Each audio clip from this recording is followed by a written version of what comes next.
Hi everyone, thanks for listening to another episode of Dogman Encounters Radio. I'm Vic Cundiff and I'll be your host for the show.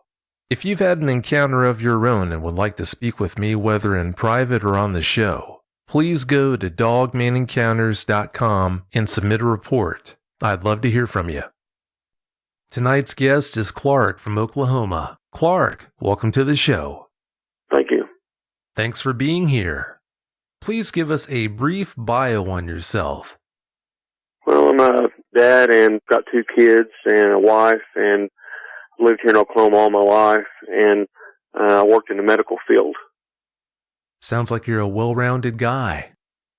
Clark, what made you reach out to contact me about your encounter? I was doing the dishes a few weeks after this encounter.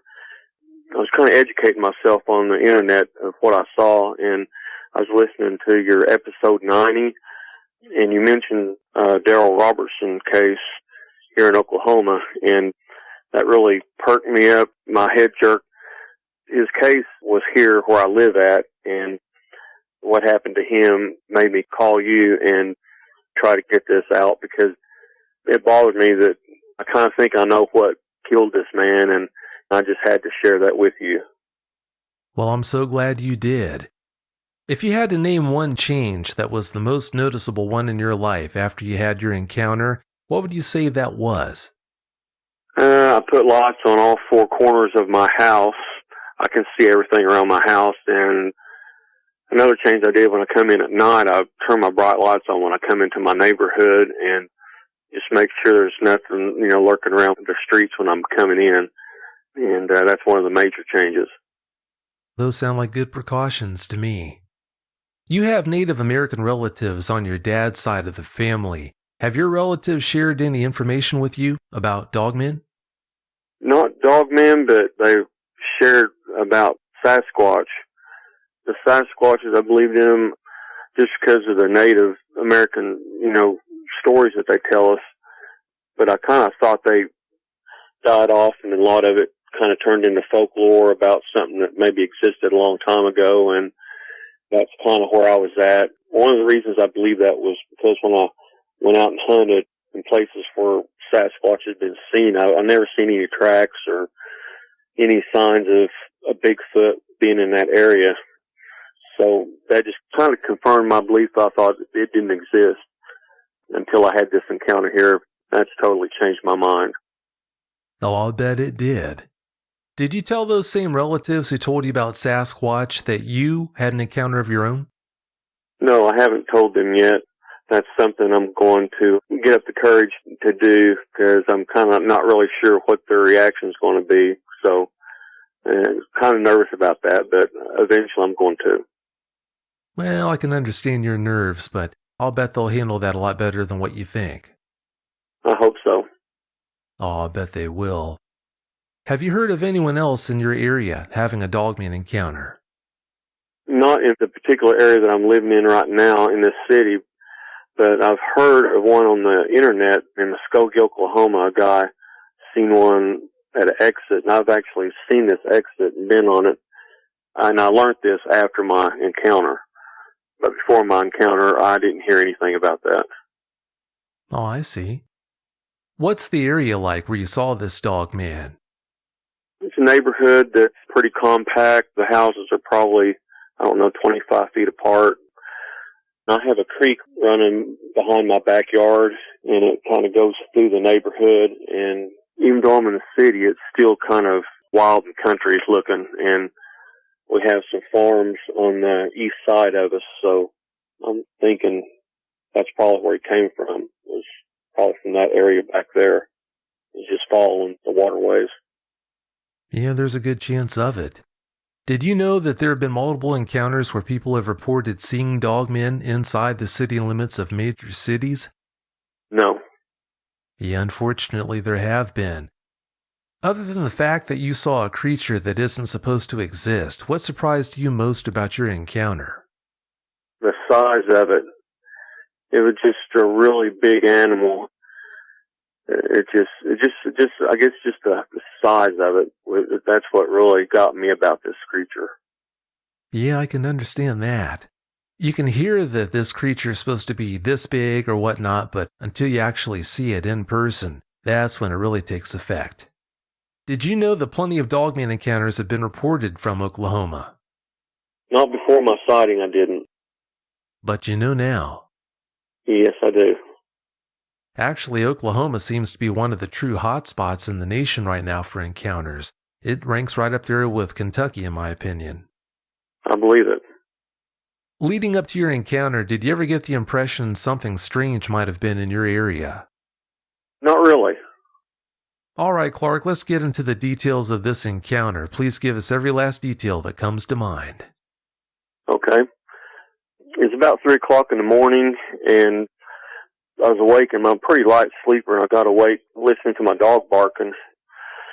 So I got up and came to my back den that's in my backyard, and I walked to the back door, and I opened the blind just a little bit and seen my dog running up and down the fence, and she was barking and growling and urinating, and she was facing toward the creek that's across from my fence in the backyard here. I immediately thought there's a lot of pit bull dogs in my neighborhood, so I thought maybe a pit bull dog was out there or could have been a person. I really wasn't sure, and I was looking out here, and I was trying to focus on what she was barking at. Like I said, she's going back and forth, so I really couldn't focus on what she was barking at. It took me a little while, and I have a great big tree on the left-hand side of my backyard, and there's two little trees just to the left of it, and there's a big black mass there, and I guess my first thought was I thought a tree had maybe fell down there, but I kept looking at it and sort of focused around that area, and I realized that it moved. There's a playground in the back here that has lights that I could see the kind of the black silhouette of this thing. I kept looking at it, and I realized its back was toward me, and it was so big it looked like a bear. I thought it might be a black bear, and I continued to look at it. From the back of its shoulders, I guess its head was down, but the back of its shoulders, it looked like it had mane like a lion, and it was just real broad. It was just really a huge animal. So I wanted to get a better look at it to see exactly what this was. So I ran back to my bedroom, and I got a light it's got 2 lights on it, and I put it on my head and ran back in here and slowly got up here to refocus on this thing and got a good look at it. And I was trying to aim my lights on it, and I flipped on the lights. And this thing, it looked back at me, and it had just a huge wolf head, and had big yellow eyes, and really scary looking. And when I was looking at it, this look was just for maybe 5 seconds. Our eyes connected, and it was all the strange thing about this. It almost was like it was saying, "Don't tell anybody. You didn't see this." Kind of that feeling, which was kind of strange. And then I kind of seen a little bit of fear on its eyes, and then he took off running to the east. And from the left part of my yard to the right part of my yard, quite a ways. It's probably a good 30 yards, and he went from one end to the other in, I'd say, 2 seconds. I mean, it was fast. And one thing I did notice before it took off, I noticed there's 2 or 3 small ones just on the other side of my fence there with this other tree there. And they took off first, and then the big one took off. So after my encounter, I was thinking this thing might have been a female, or it could have been, a male maybe running with small coyotes. I really wasn't sure. But that was basically my encounter with it. After you lost sight of this Dogman, what happened next? I immediately ran and told my wife. What was her response? Well, she's a pretty hard sleeper. She's not like me. I'm a very light sleeper, but she can sleep through a tornado. So she basically said, "Well, that's nice.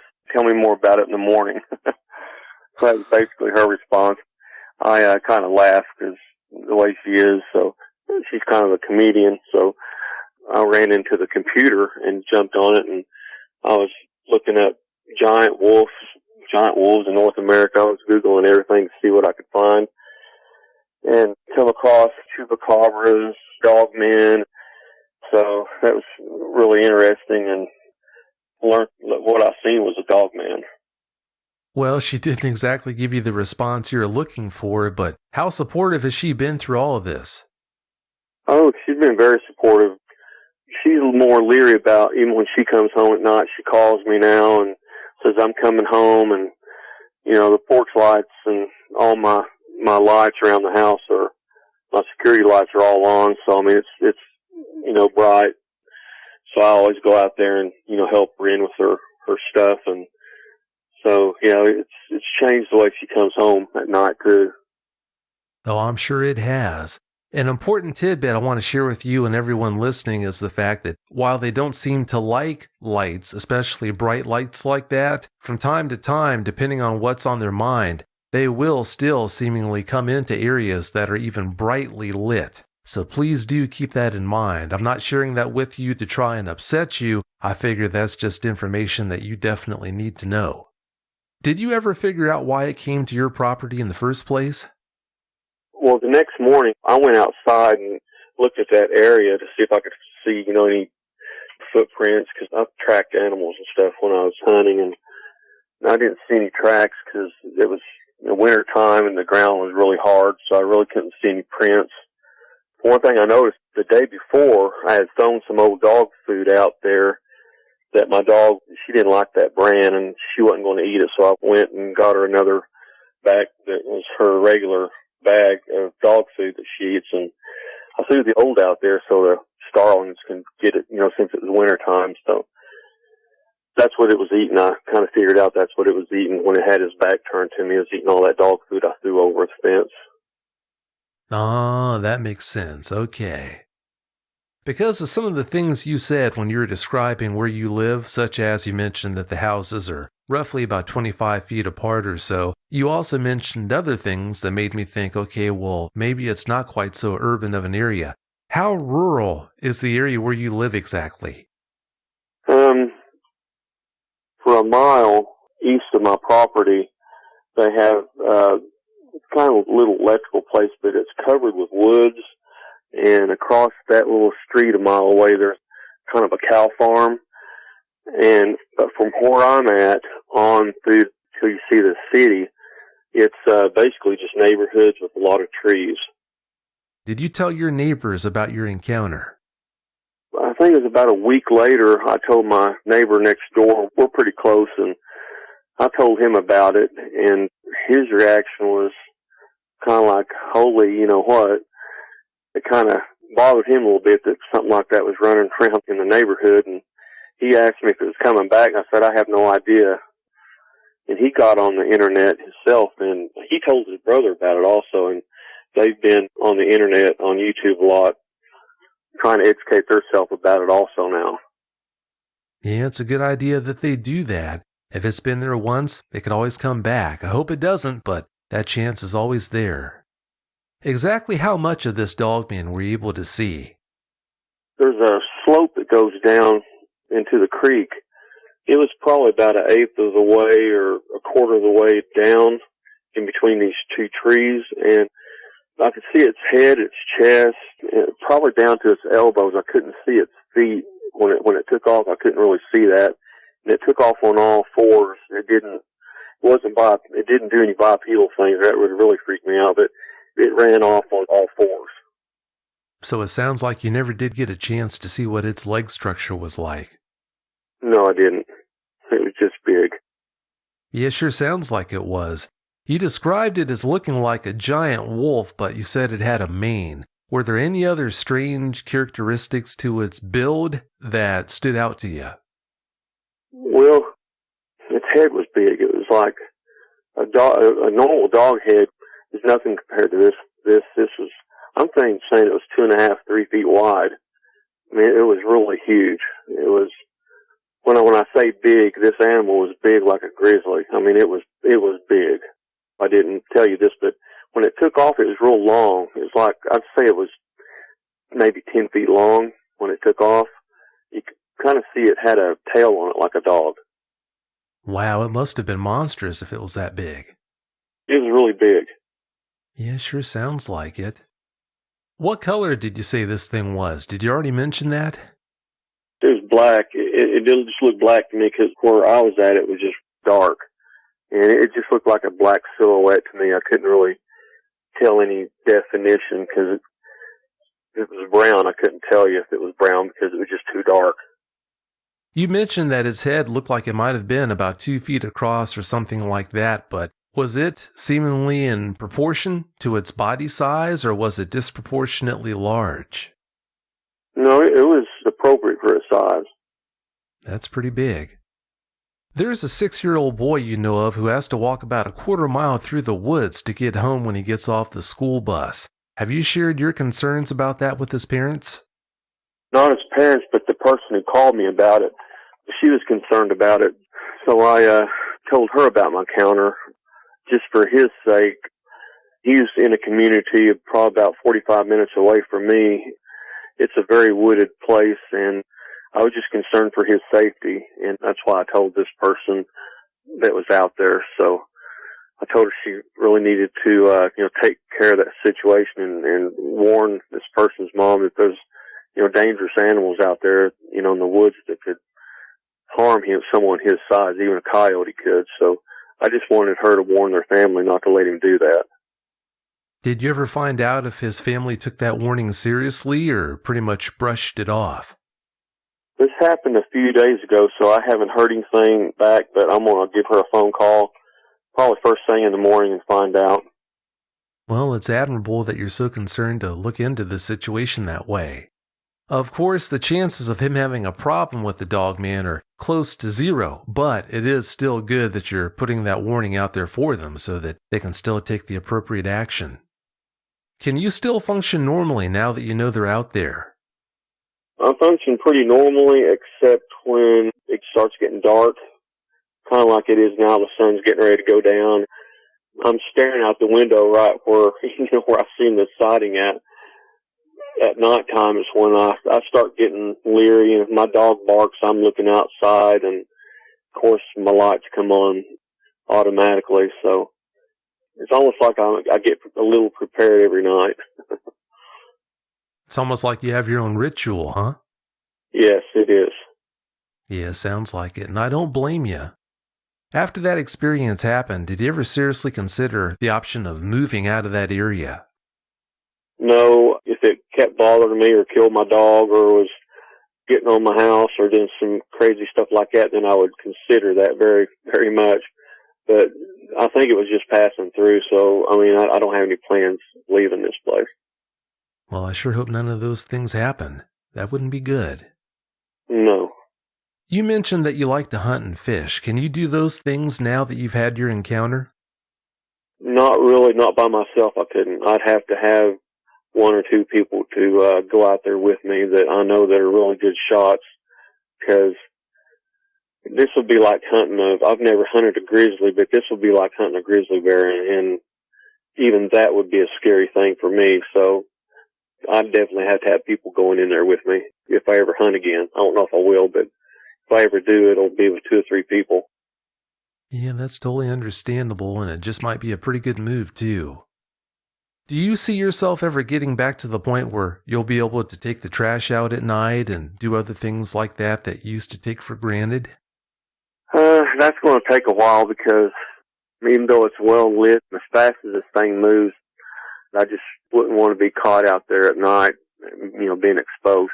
Granted, I'm next to my house. I'm not out in the middle of a field hunting or something, but that'd be really terrifying. But it's going to take me a while to do that. Well, there is no time frame for that. It takes however long it's going to take for you to get back to a good situation. I hope you're not hard on yourself if it takes you longer than what you expected.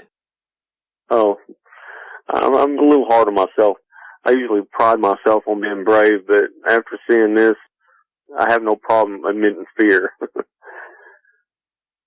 Oh no, I mean everyone's afraid of something, especially something like that. That's only natural. Yeah, that is one of the strange, quirky things about Dogman encounters. For the guys, for some of them, especially the bigger and tougher they are, it seems like with them, the hardest thing for them to get over after having an encounter is the fact that they're so upset because of that encounter. They take a lot of pride in most things in life, not upsetting them, but when they have an experience like that that does rattle them to the core, now they have a hard time dealing with the fact that they don't feel so brave. Something like that got to them so much. I'm glad that you're not fighting a battle like that. Yes, me too. Did you see anything from it that gave you the impression that it had any paranormal qualities? Maybe a little of both as far as paranormal and animal, because the way it looked at me is almost like it was, had a facial expression, like kind of like a human that don't mess with me, don't tell anybody. It's kind of like a weird communication with its eyes when we kind of made eye contact. That was weird. That's the only paranormal thing that I could really see. The rest of it was pretty much a natural animal. Yeah, that conversation right there, that's something we could build a whole show around. What's your impression on where this thing or where these things come from? I'm familiar with Nephilims. I've studied a lot about them. I'm thinking it might be in maybe a category like that, where it's both paranormal and it's flesh and blood. I think it's a little both. I think it's a hybrid, I guess you could call it. Yeah, that's one of the most frustrating things about them. Just about when I'm almost convinced that they have to be flesh and blood, something will happen, someone who seems to be very credible will come forward and talk about something that they witnessed that makes me think, okay, they must have some kind of paranormal qualities to them. And then once I start becoming almost convinced that they must be paranormal, someone will come in and report seeing them drinking out of a stream or eating roadkill or doing something else like that. That makes you wonder, well, if they are paranormal, why in the world are they going to do that? So, yeah, I just bounce back and forth between the two. I've got no idea what the real answer is. Now that you had that experience and had a good close-up and personal with one, how dangerous do you think they are? Oh, I put it on probably more fear factor and more physicalness, or maybe the same physicalness of one of those giant bears like you see in Alaska. If it wanted to come in my house, there wouldn't be anything I could do to stop it except shoot it, and hopefully that would kill it. But or even a car, if you was in a car, it could rip your car apart. That's how big it is. And if it ever fought a big grizzly like that, the grizzly would be in trouble. I would just put it that way. Oh yeah, I don't doubt that at all. If you have any doubts about that, all you have to do is check out that amazing illustration Chris Chin created for me that I display on the YouTube version of the show. You'll see what happens when a fight like that takes place. Oh, I'll have to check that out. I haven't seen that yet. Yeah, he does amazing work. I think it'll really impress you. When it stopped and was staring at you for that 5 seconds or so, did it ever make any facial expressions? It's kind of funny you ask that. I used to have a wolf back in the 70s. She had kind of a wild quality about her look, the way she would look and communicate with me, and it's not like a normal dog. This had a wild quality, but it also had an intelligent look about its eyes, like it was, I hate to say human-like, but it same kind of intelligence. I'll just put it that way. It's really, really eerie looking in that thing's eyes. I've had a lot of nightmares ever since I've seen its eyes. Yeah, when it stops and stares at you like that, it's going to definitely make an impression on you. Yes, it does. Since that encounter took place, have you ever felt like another dogman might have been around? No, I haven't. One thing I didn't mention, like I said, there's a lot of pit bulldogs here. There's a pit bulldog that lives across over here, and anytime there's another dog that's growling and barking and kicking the grass up, this thing always jumps the fence and comes after it. She kind of lets her know she's boss. Well, all the pit bulldogs that live along this creek, none of them were barking. My dog was the only one barking that night, so that kind of tells me there was some fear there in those dogs. Yeah, they were probably pretty wise to keep quiet like that, too. Well, I was surprised my dog was barking and growling at this thing, kind of defending her territory, because, when all the other dogs weren't. So I don't know if that was dumb on her part, but I was really surprised that she done that. Well, I'm just glad it didn't come after her for doing that. Yeah, it just basically ignored her. Thank goodness. Speaking of the dogs, have there been problems with animals in your area being killed or turning up missing? I really don't know how to find that out, but I would really like to find out if anything like that's happened. I haven't seen any signs up here like, missing dogs or anything like that, but I've seen a couple of signs of missing cats, but that's about it. But I would like to know if something like that happened around here. I definitely hope that it never does become a problem. Did the fact you saw a dogman change your beliefs on Sasquatch at all? Yes. Since I've seen it, it changed my whole attitude towards Sasquatch. I do believe if this thing was real, I'm sure Sasquatch is too. Yeah, now that you know dogmen are real, I guess that really does open the door and everything for Sasquatch. Sasquatch must, in your mind, must be real if dogmen are real too, so I can understand that. What other concerns do you have that most people wouldn't think of now that you know they're out there? Oh, the fact that there's a playground just across the path of this creek where teenagers go out there late at night. That kind of worries me that this thing might grab somebody if it's still hanging around here. I'd hate for it to grab a kid or something, do something bad to him. That's basically my fear. I hope that doesn't happen. Do you see it as being a curse that you know they're out there or an advantage? A little of both. It's kind of a curse because I'm the person that normally fears anything, and that feeling is not very common to me, but it is now since I've seen this. As far as an advantage, I'm more aware. I think that if they are around, I'll be one of the people who'll be able to see them because I know what to look for now. So it's, like I said, I was a hunter. The advantages, I'll be able to focus in on, when I come into the neighborhood, and I'll be able to focus in any movement. I'll be able to see if they're lurking around. If they're out there, I hope you do know that they're out there so that you can take the appropriate action. Understand, Clark, some of the questions I asked you tonight might have seemed trivial, but they all served a purpose. The goal was to get you to talk about your experience and feelings so that you can deal better with this experience, hopefully. Hopefully, after talking about this in a public venue like this, you'll be able to deal with it a lot better. Yeah, I hope so too. Before we get out of here, Clark, from what I understand, the show's youngest fan just might live in your house. Please tell us about her. Well, her name's Sky, and she's 4 years old, and she's getting ready to go to kindergarten Monday. And the episode I was listening to, about Daryl Robertson, that episode 90, I believe it was, I was cleaning dishes. I came running in here, and I was listening to it. And after the show, my daughter came up and said, "Daddy, can we listen to another Dogman show?" I had no idea she was listening to the show, so since then has become a really big fan of your show. And when I'm going home from work or something with my wife, she'll ask me, "Daddy, can you tell me a Dogman story on the way home?" And you said she's only 4. Yes. That's something I never will understand. There are a lot of 5 and 6-year-olds I've been told about who love tuning into the show every Friday night. That's just so funny to me. Well, my daughter's one of them. That's funny. She must be the youngest fan of the show that I know of. I don't think I've ever heard about a 4-year-old who'd like to listen to the show. Yeah, she loves it. That's funny. Do you have any closing comments you'd like to share? Well, I'd like to thank you for having me on.